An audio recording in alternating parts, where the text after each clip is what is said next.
सभी विद्यार्थियों को मेरा नमस्कार। कक्षा 10 में टॉपिक चल रहा था डायरेक्ट एंड इनडायरेक्ट स्पीच। मैंने मेरे पिछले वीडियो में डायरेक्ट एंड इनडायरेक्ट स्पीच में जो कॉमन चेंजेज हैं उनमें से 2 चेंजेज आपको एक्सप्लेन किए थे। एक तो टेंस संबंधी परिवर्तन, एक प्रोनाउन संबंधी परिवर्तन। अब आज अगला देखते हैं दूरी या समय संबंधी परिवर्तन। ये पूर्णतया विद्यार्थियों को याद करना है, ये पूर्णतया याद करने पर आधारित है। तो अब इसको प्रारंभ करते हैं। तो टॉपिक वही चल रहा है डायरेक्ट एंड इनडायरेक्ट स्पीच। अब इसमें थर्ड चेंज है दूरी या समय संबंधी परिवर्तन। इनमें ये जो वर्ड्स लिखे हुए हैं ये किस प्रकार से डायरेक्ट से इनडायरेक्ट बनाते समय चेंज होते हैं, इनकी लर्निंग आपको करनी है। तो जैसे सबसे पहले देखते हैं एगो।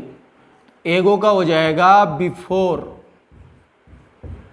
कम, कम का हो जाएगा गो। हैंस, हैंस का हो जाएगा देंस। हिदर, हिदर का होगा दिदर। हियर का होगा देयर। जस्ट का होगा देन। नाउ का होगा देन। दिस का दैट। दीज का दोज।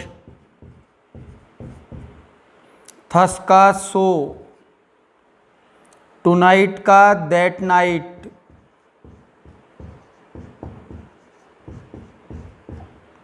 टुडे का दैट डे।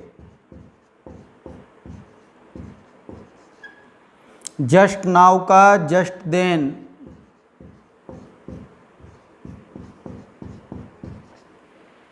तो ये वर्ड्स हैं। तो इधर जो मैंने वर्ड्स लिखे हैं दूसरी साइड इनका चेंज आपको बताया है कि डायरेक्ट से इनडायरेक्ट बनाते समय ये चेंज होते हैं। एगो, एगो को बिफोर में चेंज करना है, कम को गो में चेंज करना है। अब हैंस, हिदर और हियर, इन तीनों में एक ट्रिक है कि इन तीनों के पहले टी का यूज होगा। हैंस का देंस, हिदर का दिदर और हियर का देयर। इसके बाद में है जस्ट, तो जस्ट का देन। फिर है नेक्स्ट नाउ, तो नाउ का देन। दिस का दैट, दीज का दोज, थस का सो, टुनाइट का दैट नाइट, टुडे का दैट डे और जस्ट नाउ का होगा जस्ट देन। अब इसमें आगे देखते हैं। अब आगे देखते हैं तो टुमारो, टुमारो का होगा the next day.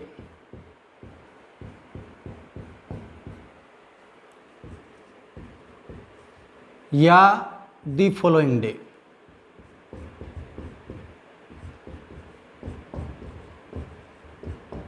The following day. इसके बाद है यस्टरडे। यस्टरडे का होगा द प्रीवियस डे।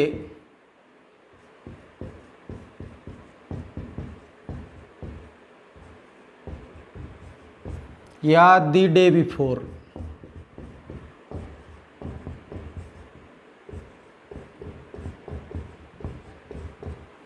इसके बाद में है लास्ट।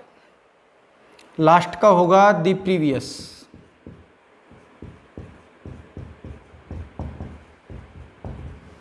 फिर है नेक्स्ट, नेक्स्ट का होगा द फॉलोइंग।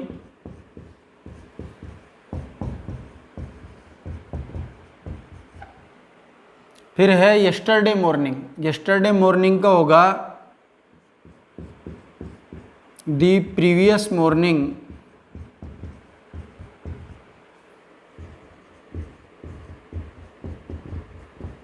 या the morning before. The morning before.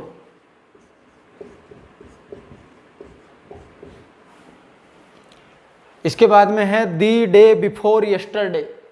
अब द डे बिफोर यस्टरडे का होगा 2 days बिफोर।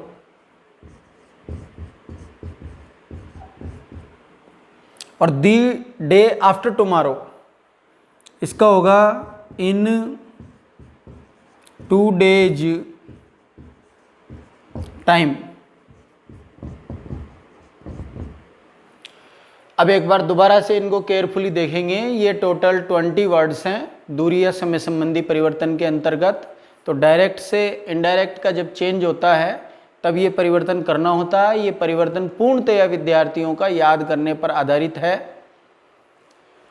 तो टुमारो, अब टुमारो के दो चेंज है, दोनों में से कोई सा भी किया जा सकता है, दोनों ही करेक्ट हैं। तो टुमारो का द नेक्स्ट डे या the following day, yesterday the previous day या द डे बिफोर। अब लास्ट के सामने लिखा हुआ है द प्रीवियस, अब last day the previous day, last month the previous month, next the following. तो जैसे next month the following month, next year the following year. फिर यस्टरडे मॉर्निंग, इसके भी दो चेंज है, दोनों में से कोई सा भी किया जा सकता है, दोनों ही करेक्ट हैं।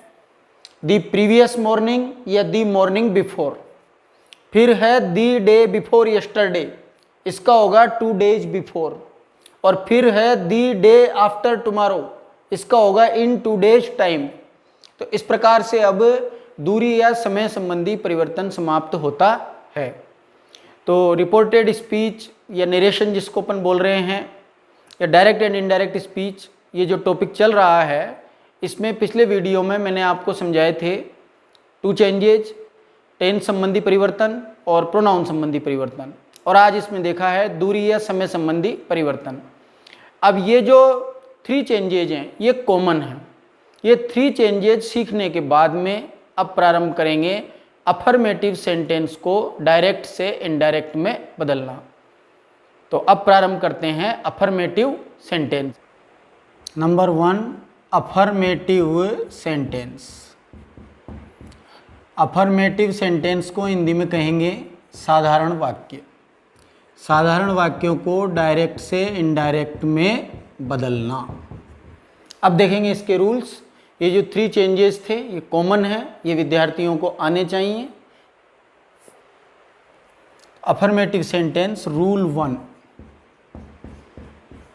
रूल 1, अब रूल 1 है आरवी से संबंधित। आरवी और आरएस का अंतर मैंने आपको जनरल इंट्रोडक्शन में बताया था। तो say to, tell, says to,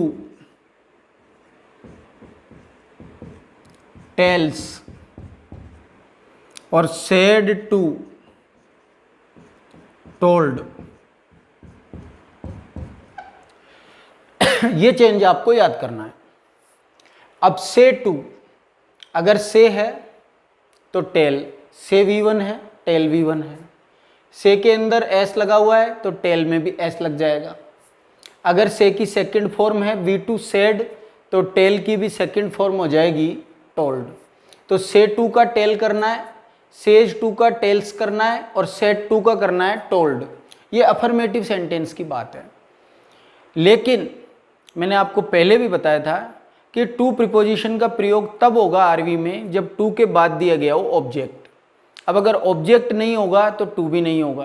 फिर से, सेज और सेड, ये जो 3 वर्ड्स हैं इनके बाद में आरवी में मिल जाएगा कोमा।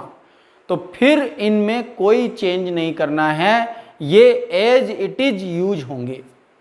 जैसे से, सेज और सेड। अब एक एग्जांपल से मैं आपको समझाऊं। जैसे ही सेड टू मी, तो ही टोल्ड मी। लेकिन अगर ही सेड के बाद कोमा मिल गया और इन्वर्टेड कोमा में रिपोर्टेड स्पीच प्रारंभ हो गया, आरएस प्रारंभ हो गया, तो ही सेड, तो ही सेड का ही सेड ही रहेगा। तो ये जो से टू का टेल, सेज टू का टेल्स और सेड टू का टोल्ड, ये चेंज तब करने हैं इन तीनों वर्ब्स के बाद। से, सेज और सेड जो रिपोर्टिंग वर्ब की वर्ब्स हैं, ये चेंज तब करने हैं जब इनके बाद में दिया गया हो 2 प्लस ऑब्जेक्ट। और यदि इन 3 वर्ब्स के बाद में 2 प्लस ऑब्जेक्ट का प्रयोग ना हो तो इनमें कोई परिवर्तन नहीं होगा। इनको बिल्कुल इसी तरीके से यूज करना है, नो चेंज इनमें रहेगा। तो अगर 2 प्लस ऑब्जेक्ट दिया गया है तब ही आरवी में ये चेंज करने हैं। अब इसके बाद में देखते हैं नेक्स्ट रूल। तो नेक्स्ट रूल है रूल 2।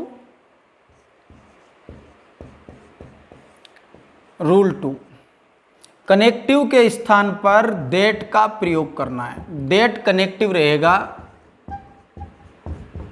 अफर्मेटिव सेंटेंस में कनेक्टिव बोल सकते हैं, कंजक्शन बोलते हैं इसे, संयोजक शब्द हिंदी में। तो आरवी और आरएस, इनके जो चिन्ह हैं, कोमा और इन्वर्टेड कोमा, ये तो हट जाते हैं डायरेक्ट से इनडायरेक्ट बनाते समय। फिर जब ये हट जाते हैं तो आरवी और आरएस को जोड़ने के लिए किसी कंजक्शन की आवश्यकता होती है। तो अफर्मेटिव सेंटेंस में कंजक्शन के रूप में दैट का यूज होता है। तो ये रूल 1 आरवी की वर्ब से संबंधित, और रूल 2 आरवी और आरएस को जब जोड़ेंगे डायरेक्ट से इनडायरेक्ट बनाते समय तो कनेक्टिव के स्थान पर दैट का यूज होगा। अब रूल 3 में मैं आपको कंप्लीट एग्जाम्पल से समझा रहा हूं कि किस प्रकार से अफर्मेटिव सेंटेंस को डायरेक्ट से इनडायरेक्ट में चेंज करते हैं। तो अब इसके बाद में देखते हैं रूल 3। देखेंगे रूल 3 सबसे पहले फर्स्ट टाइम इसका एग्जाम्पल आपके सामने है। He says to me, I am going to Kota today. I am going to Kota today. ये जो मैंने एग्जाम्पल लिखा है ये डायरेक्ट स्पीच है। अब इसको चेंज करेंगे इनडायरेक्ट स्पीच में। सबसे पहले डायरेक्ट एंड इनडायरेक्ट स्पीच में मैंने आपको जनरल इंट्रोडक्शन बताया, आरवी और आरएस का अंतर क्या है। इसके बाद में 3 कॉमन चेंजेस देखे, टेंस संबंधी परिवर्तन, प्रोनाउन संबंधी परिवर्तन, दूरी या समय संबंधी परिवर्तन, जिसमें मैंने आपको बताया कि प्रोनाउन संबंधी परिवर्तन पूर्णतया अंडरस्टैंडिंग पर आधारित है। टेंस संबंधी परिवर्तन की अंडरस्टैंडिंग भी हो सकती है, उसको याद भी किया जा सकता है, उसकी लर्निंग भी हो सकती है। और जो दूरी या समय संबंधी परिवर्तन है वो पूर्णतया याद करने पर आधारित है। और अगर ये जो 3 चेंजेज हैं इनमें जो स्टूडेंट पूर्णता हासिल कर लेता है वो इस टॉपिक को बहुत इजी वे में समझ सकता है, इस टॉपिक को बहुत इजी वे में सोल्व कर सकता है। तो ये एक एग्जाम्पल है डायरेक्ट स्पीच। अब ही सेज टू मी, ही से लेके मी तक इसका नाम हो गया आरवी, रिपोर्टिंग वर्ब। ही सब्जेक्ट है आरवी का और मी ऑब्जेक्ट है आरवी का। इसके बाद में कोमा है, कोमा के बाद में इन्वर्टेड कोमा के अंदर जो स्टेटमेंट है ये अफर्मेटिव सेंटेंस है और इसका नाम होता है आरएस, रिपोर्टेड स्पीच। अब इसको डायरेक्ट से इनडायरेक्ट में चेंज करते हैं। ये अफर्मेटिव सेंटेंस, मैंने आपको बताया था कि इसमें 5 टाइप्स ऑफ सेंटेंसेज हैं। तो अफर्मेटिव होगा या इंटेरोगेटिव होगा, एक्सक्लेमेटरी होगा, ऑप्टेटिव होगा, इंपरेटिव होगा, वो आरएस में होगा। तो ये जो रिपोर्टेड स्पीच में लिखा हुआ है I am going to Kota today, तो इजआरएम प्रेजेंट कंटिन्यूअस टेंस की एचवी होती है। ये प्रेजेंट कंटिन्यूअस का अफर्मेटिव सेंटेंस है और इसमें अब हम पढ़ रहे हैं अफर्मेटिव सेंटेंस को डायरेक्ट से इनडायरेक्ट में बदलना। अब रूल क्या है? रूल 3 कि यदि आरवी प्रेजेंट या फ्यूचर टेंस में हो तो आरएस का टेंस नहीं बदलेगा, शेष दोनों परिवर्तन। अब शेष दोनों परिवर्तन में आ गया दूरी या समय संबंधी परिवर्तन और प्रोनाउन संबंधी परिवर्तन, ये अकॉर्डिंग टू रूल होंगे। तो यदि आरवी प्रेजेंट या फ्यूचर टेंस में हो, अब अगर आरवी प्रेजेंट या फ्यूचर टेंस में है तो इसको पहचानेंगे कैसे? आरवी प्रेजेंट या फ्यूचर टेंस,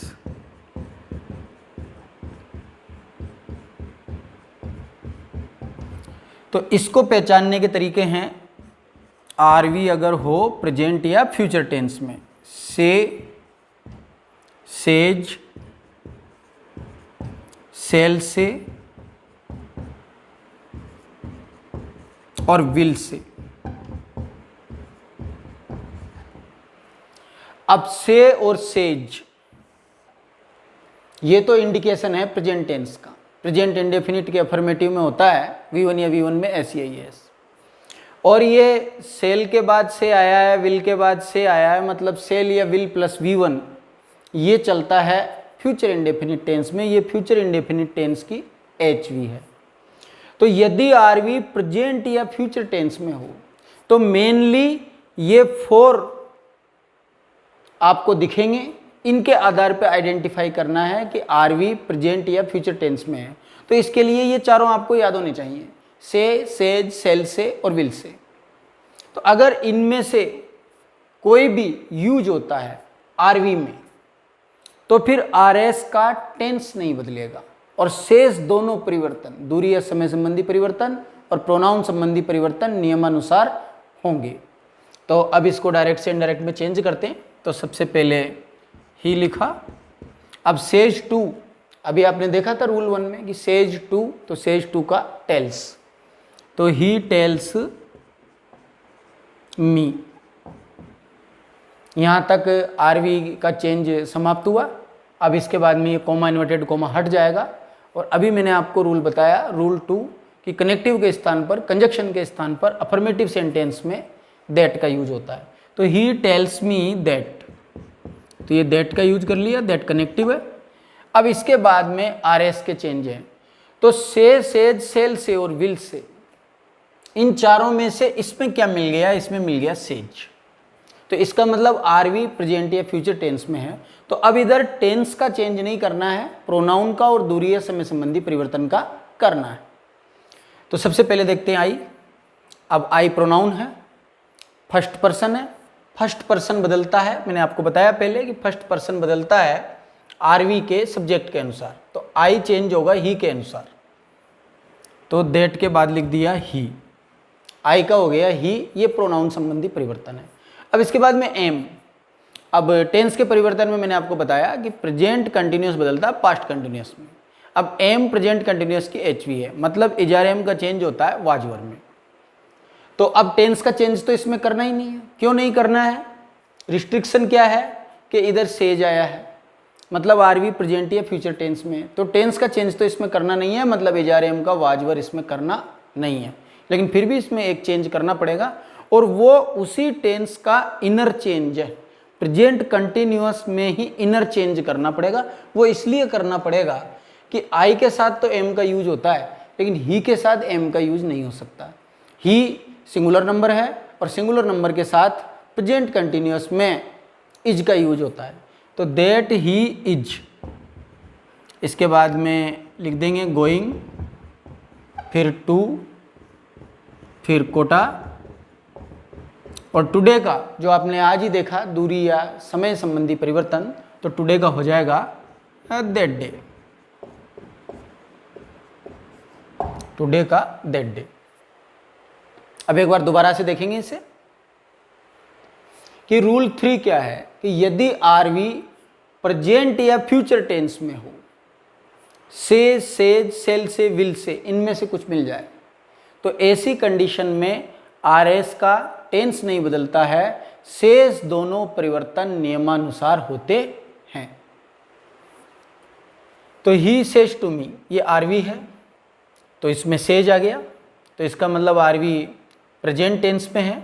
तो सबसे पहले ही लिखा, सेज टू का कर दिया टेल्स, ये आज आपने RV का जो चेंज है वो रूल 1 में देखा। इसके बाद मी लिख दिया, इसके बाद ये कोमा इन्वर्टेड कोमा हट जाएगा और कनेक्टिव अफर्मेटिव सेंटेंस में कनेक्टिव यूज होगा दैट, इसके बाद दैट का यूज किया। अब इसके बाद RS के चेंज प्रारंभ है, RS में केवल टेंस में चेंज नहीं होगा। तो ये जो आई है, ये आई फर्स्ट पर्सन है, प्रोनाउन का परिवर्तन है, ये तो करना है। तो आई फर्स्ट पर्सन है, फर्स्ट पर्सन बदलता है RV के सब्जेक्ट के अनुसार। तो आई को ही से चेंज किया, तो यहाँ पर लिख दिया ही। इसके बाद में इसको टेंस का चेंज तब मानते जब यहाँ ही के साथ वाज का यूज होता, लेकिन यहाँ तो ही के साथ इज का यूज हो रहा है। अब इज, आर, एम, ये तो प्रेजेंट कंटिन्यूअस एक सिंगल टेंस है, उसी की HV है। ये इनर चेंज तो इसलिए करना पड़ा कि आई के साथ तो एम का यूज होता है, लेकिन अभी जब आई को ही में चेंज कर दिया तो फिर ही के साथ तो एम का चेंज नहीं हो सकता था, तो इसलिए ही के साथ इज किया है। तो स्टूडेंट्स ये ना समझें कि ये टेंस का चेंज हुआ है, ये टेंस का चेंज नहीं है। आई के साथ एम का यूज होगा, लेकिन अब ही सिंगुलर नंबर है, सिंगुलर नंबर सब्जेक्ट है, तो इसलिए ही के साथ इज का यूज होगा। ये टेंस का चेंज तब होता जब यहाँ पर वाज होता, इजार एम का was verb present continuous past continuous में चेंज होता है, तो फिर ही सिंगुलर नंबर सब्जेक्ट है तो ई के साथ वाज का प्रयोग होता है। तो ये टेंस का चेंज यहाँ पर नहीं हुआ है, और ये टेंस का चेंज यहाँ पर क्यों नहीं हुआ है उसका मैंने आपको रीजन बताया। और रूल 3 इसीलिए मैं आपको पढ़ा रहा हूँ कि यदि आरवी प्रेजेंट या फ्यूचर टेंस में हो, आरवी में प्रेजेंट या फ्यूचर टेंस से संबंधित कोई भी शब्द अगर आपको दिखाई देते हैं तो फिर आरएस में टेंस का चेंज नहीं होगा, शेष दोनों परिवर्तन नियमानुसार होंगे। इसके बाद में going to Kota as it is लिख दिया, और इसके बाद में लास्ट में टुडे था, तो टुडे दूरीय समय संबंधी परिवर्तन है तो टुडे का होगा दैट डे। तो ये आई का ही, ये प्रोनाउन का चेंज भी इसमें हुआ, ये टुडे का दैट डे, ये दूरीय समय संबंधी परिवर्तन भी इसमें हुआ, लेकिन एम का इसमें वाज नहीं हुआ, इसलिए हम कह सकते हैं कि इसमें टेंस का परिवर्तन नहीं हुआ, एम का इज हुआ, उसका रीजन अलग है। ये इनर चेंज है, प्रेजेंट कंटिन्यूअस का ही ये इनर चेंज है। तो इस प्रकार से ये रूल 3 अब कंप्लीट होता है। मैं फिर से एक बार आपको बता दूं कि यदि आरवी प्रेजेंट या फ्यूचर टेंस में हो, अब प्रेजेंट या फ्यूचर टेंस में मेनली आपको ये 4 दिखाई देंगे, इनके अलावा भी हो सकते हैं लेकिन मेनली आपको ये 4 दिखाई देंगे। अब इनके अलावा जैसे मान लो यहाँ पर होता है he has said to me, तो हेज अगर होता तो हेज भी फिर प्रेजेंट टेंस का प्रतीक है, तो मेनली ये 4 आपको दिखाई देंगे। तो अगर इनमें से कोई भी एक इधर आया है, तो जैसे इसमें आया है सेज, तो अब सेज आने के बाद में ये रिस्ट्रिक्शन है कि आरएस में टेंस का चेंज नहीं होगा, शेष दोनों परिवर्तन नियमानुसार होंगे। और ये जो डायरेक्ट स्पीच था इसको अब इनडायरेक्ट स्पीच में चेंज करके मैंने आपको बताया है। तो रूल यही है कि यदि आरवी प्रेजेंट या फ्यूचर टेंस में हो तो आरएस का टेंस नहीं बदलता है, शेष दोनों परिवर्तन नियमानुसार होते हैं। और अफर्मेटिव सेंटेंस जो आज पढ़ना प्रारंभ किया, तो अफर्मेटिव सेंटेंस का रूल 1, रूल 2, रूल 3 तक हम आ पहुँचे हैं। रूल 1 में जो आरवी का चेंज था वो आपने इस एग्जाम्पल में देखा, रूल 2 में जो कंजक्शन था वो इसके अंदर देखा है। इससे पहले जो मैंने कॉमन चेंजेज बताए, जैसे प्रोनाउन संबंधी परिवर्तन, दूरी या समय संबंधी परिवर्तन, टेंस संबंधी परिवर्तन, उनका सबका इसमें प्रयोग हुआ है। केवल टेंस संबंधी परिवर्तन इसमें नहीं हुआ है, उसका रिस्ट्रिक्शन है कि आरवी प्रेजेंट या फ्यूचर टेंस में है। अब इसके बाद में देखते हैं नेक्स्ट रूल 4। रूल 4, अब रूल 4 में मैं एग्जाम्पल लिख रहा हूँ, ही सेड टू मी,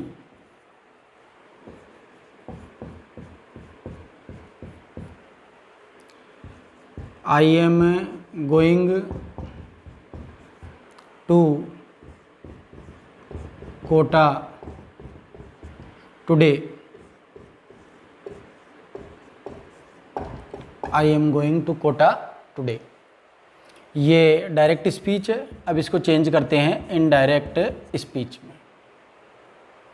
तो सबसे पहले ही से लेकर के जो मी तक का पार्ट है उसका नाम है आरवी, आई से जो टुडे तक का पार्ट है उसका नाम है आरएस। और रूल 4 है क्या?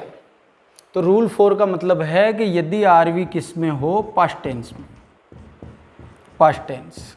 अब पास्ट टेंस का मतलब हो गया सेड, सेड का मतलब हो गया V2, सेड V2। तो यदि आरवी पास्ट टेंस में हो, मतलब आरवी में सेड का यूज हो, तो तीनों परिवर्तन नियमानुसार होंगे। तो सबसे पहले ही, अब सेड टू, सेड टू का कर दिया टोल्ड,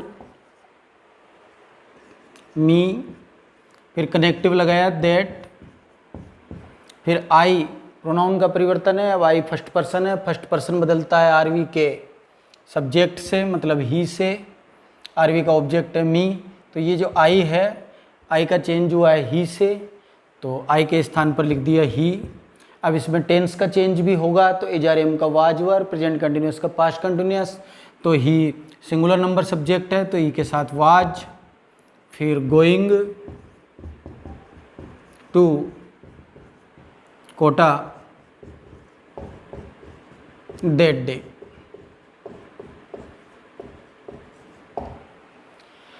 अब मैं फिर से एक बार आपको इसको समझा रहा हूँ फाइनली। रूल 4, और आज का ये जो हमारा टॉपिक है अफर्मेटिव सेंटेंस, उसमें ये लास्ट रूल है। तो he said to me I am going to Kota today.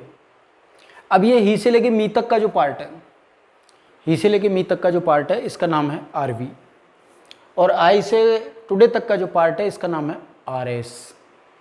ही से मी तक का जो पार्ट है ये इन्वर्टेड कोमा के बाहर होता है जिसको कहते हैं आर वी, और जो आई से टुडे तक का पार्ट है ये इन्वर्टेड कोमा के अंदर होता है, इसको कहते हैं आर एस।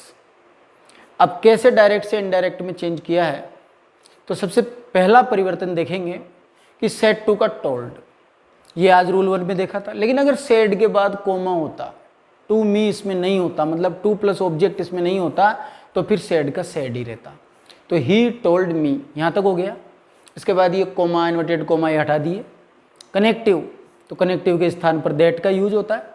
अफर्मेटिव सेंटेंस में जब आर वी और आर एस के चिन्ह हटाएंगे और डायरेक्ट से इनडायरेक्ट में चेंज करेंगे, तो आर वी और आर एस को कनेक्ट करने के लिए कनेक्टिव के रूप में दैट का यूज होगा।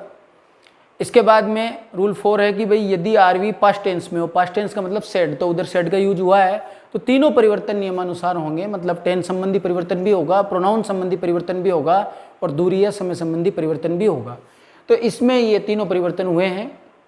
सबसे पहले देखते हैं आई।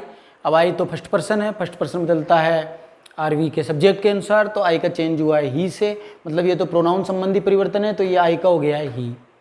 फिर इसके बाद नेक्स्ट है टेंस संबंधी परिवर्तन। अब एम, तो इजार एम का वाज वर, प्रेजेंट कंटिन्यूस का पास्ट कंटिन्यूस, तो ही सिंगुलर नंबर सब्जेक्ट है, तो ई के साथ वाज का यूज हुआ है, तो इसमें ये टेंस संबंधी परिवर्तन भी हो गया है। और इसके बाद में गोइंग टू कोटा, और ये लास्ट में इसमें आया है टुडे, तो टुडे का दैट डे जो आपने आज देखा, दूरी या समय संबंधी परिवर्तन, तो ये टुडे का दैट डे भी इसमें हो चुका है। तो इस प्रकार से अफर्मेटिव सेंटेंस का ये जो मैंने रूल 4 में आपको बताया, ये फाइनल एग्जाम्पल है। अब ये टॉपिक विद्यार्थियों को कठिन लगता है, उसका कारण है कि विद्यार्थी इसकी एक्सरसाइज हल नहीं करते हैं, केवल इसके रूल समझ लेते हैं। तो जितना ज़्यादा किसी भी ग्रामर से, संजीव से, एक्सीलेंट से जितना ज़्यादा इसकी एक्सरसाइज हल करेंगे, अब जैसे मैंने आज आपको समझाया है अफर्मेटिव सेंटेंस, तो अफर्मेटिव सेंटेंस की एक्सरसाइज मिलेगी ग्रामर में, उनको हल कीजिए। इसके बाद में उनके आंसर्स हैं, वो आंसर्स मैच कीजिए, तब इस टॉपिक पर बहुत अच्छी प्रैक्टिस आपकी हो पाएगी। तो आज के लिए इतना ही।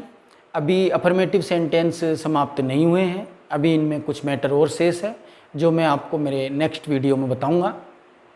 तो आज के लिए इतना ही। मेरे वीडियो को लाइक करें और चैनल को सब्सक्राइब करें और ज़्यादा से ज़्यादा शेयर करें। थैंक्स।